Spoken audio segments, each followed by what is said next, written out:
Custo de vida, emprego e desemprego, cesta básica, tarifas públicas, salário mínimo. Agora, na Brasil Atual, a análise do DIEESE. E nós vamos conversar com o Luiz Ribeiro, que é sociólogo e que atua no Sistema de Acompanhamento de Informações Sindicais do DIEESE. Bom dia, Luiz. Bem-vindo aqui ao Jornal Brasil Atual. Bom dia, Rafael. Tudo bem? Tudo, obrigado pela tua participação. A gente vai falar sobre o resultado que foi apurado com relação às negociações salariais. As categorias com data base em outubro apresentaram, até o momento, os melhores resultados de negociações e reajustes de 2022. Cerca de 60% dos 258 reajustes nessa data base foram analisados até o dia 10 de novembro, resultaram em ganhos acima da inflação nos 12 meses anteriores. Outros 20,5% resultaram em recomposição de 100% do INPC, e o que totaliza cerca de 80% de reajustes em valores iguais ou acima da inflação. Luiz, na sua avaliação, o que levou a esse resultado tão positivo? Então, Rafael, esse resultado ele é muito de dois fatores, né, principais, né? O primeiro fator é que nós temos uma inflação que está em queda, né? A inflação acumulada em 12 meses, ela está em queda, ela vem caindo desde setembro, se não me falha a memória, né? Faz mais de 3 meses. E isso tem resultado em índices mais baixos que são mais fáceis de serem negociados na data base. E o segundo fator é que, né, as negociações do segundo semestre elas costumam ser mais fortes, né? Elas envolvem mais categorias com maior poder de mobilização, então já era naturalmente esperado resultados melhores no segundo semestre. Nós sempre esperamos resultados melhores no segundo semestre, né? E com essa taxa de inflação mais baixa, a gente tem observado, então, resultados bem positivos, né, para o conjunto dos trabalhadores. Agora, Luiz, isso que você falou é muito importante, porque são datas bases com categorias mais organizadas, o que demonstra, mais uma vez, a importância dos trabalhadores se organizarem em sindicatos para conseguirem ter melhor poder de negociação. Aqueles sindicatos mais fracos que não conseguem ter essa mobilização, normalmente acabam tendo resultados piores, né? E isso é uma forma também de todos os trabalhadores se conscientizarem, apesar de todos os ataques que foram colocados contra o movimento sindical desde o governo Temer. É verdade, a gente não pode descartar tempo, né? Quanto mais forte uma entidade sindical, mais forte a negociação e melhores são os resultados, né? Melhores são as garantias, né? E não só as garantias econômicas, as garantias sociais, as cláusulas sociais dos acordos, né? Elas são importantíssimas, né? Para o conjunto dos trabalhadores, e isso é resultado de negociações mais fortes das categorias mais bem organizadas, né? Agora, quando a gente fala de sindicatos mais fracos, não necessariamente é um problema estrutural do sindicato, né? Às vezes é o próprio mercado de trabalho que não possibilita ter um sindicato mais forte, né? Temos categorias que têm um nível muito grande de precarização de relações de trabalho, uma rotatividade muito alta, né? Então, essas categorias, infelizmente, elas não conseguem constituir sindicatos muito fortes, né? E, nesse caso, tratando especificamente dos reajustes, né? Nesses casos, portanto, é importante ter uma volta da valorização do salário mínimo, que a gente não vinha observando nos últimos anos, né?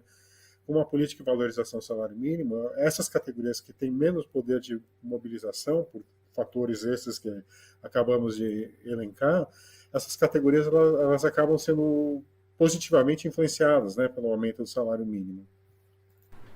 Luiz, a gente também percebe no estudo realizado pelo DIEESE, divulgado pelo DIEESE, que também existem cortes, né, por regiões. A região sul do país consegue os melhores resultados nas negociações salariais. Cerca de 77% dessas categorias conquistaram reajustes iguais ou acima da inflação, enquanto que no Centro-Oeste, 66,7% dos reajustes ficaram abaixo da inflação. Você consegue me ouvir, Luiz? Pronto, agora eu consegui. Eu não estou ouvindo. Tá, eu vou repetir. Que no estudo divulgado pelo DIEESE, mostra também um recorte por regiões do país com relação a esses acordos coletivos, mostrando que a região sul do país ela possui melhores acordos e a região centro-oeste é aquela que apresenta piores resultados. Por que isso também? Olha, eu acho que aí contam os fatores setoriais, né? Eu acho que na região sul e sudeste tem uma concentração maior de negociações da indústria, né, que tiveram resultados positivos, né? E na região centro-oeste a gente encontra uma concentração maior de negociações do setor rural ou do setor de serviços, aqui, por sua vez, tiveram resultados piores, né, na comparação com a indústria e comércio, né? Então, essa distribuição regional, ela meio que reflete a distribuição também setorial da economia, né? E também, além do mais, é preciso lembrar que tem sindicatos extremamente fortes na região sul e sudeste, né? Sindicatos metalúrgicos, sindicatos da indústria, são categorias que têm esse fator, então, que é da organização, né? Mas tem também esse fator da setorial, né? Os setores econômicos que têm apresentado resultados mais dinâmicos, né? Resultados mais positivos, elas estão mais concentradas nas regiões sul e sudeste, né? Do que no centro-oeste. Perfeito, Luiz. Eu também percebo aqui, analisando os gráficos dessa nota técnica do DIEESE, que o salário médio, o piso salarial médio, ele não supera muito R$ 1.500, é um pouco acima do salário mínimo, um pouco mais do que vamos lá, um salário mínimo e meio? 1,25 até, né? 1,27 salários mínimos, não chega a ser mais que 27% acima, né, do salário mínimo, né? É um elemento que a gente observa nas negociações, né? O quão próximos do salário mínimo estão os pisos, né?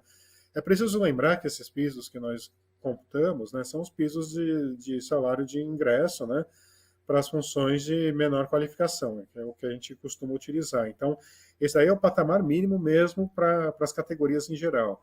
E a gente observa isso, que o patamar mínimo está muito próximo ao salário mínimo. E isso reforça o argumento que eu estava utilizando agora, né, de quão importante é o salário mínimo, né, para as negociações coletivas, porque os pisos eles estão muito próximos, né, seja independentemente da região geográfica brasileira ou do setor econômico analisado, os pisos estão muito próximos ao valor do salário mínimo. O que demonstra, mais uma vez, a importância da retomada de uma política de valorização real do salário mínimo para a gente poder ajudar a fazer a movimentação da economia por todo o país, principalmente nas pequenas cidades, né?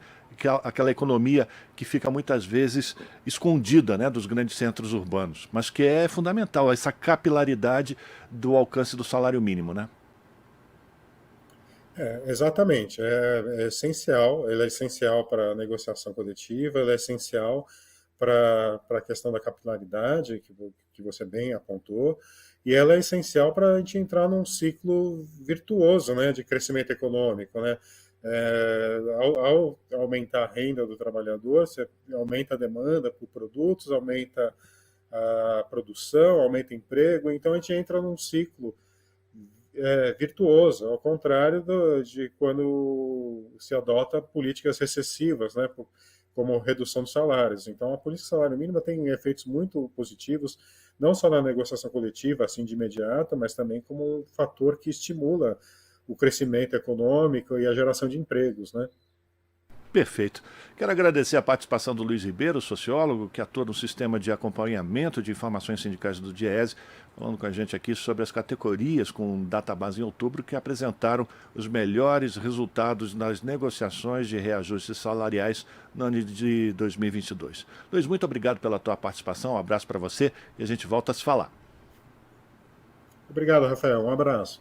Conversamos com o Luiz Ribeiro, aqui no Jornal Brasil Atual.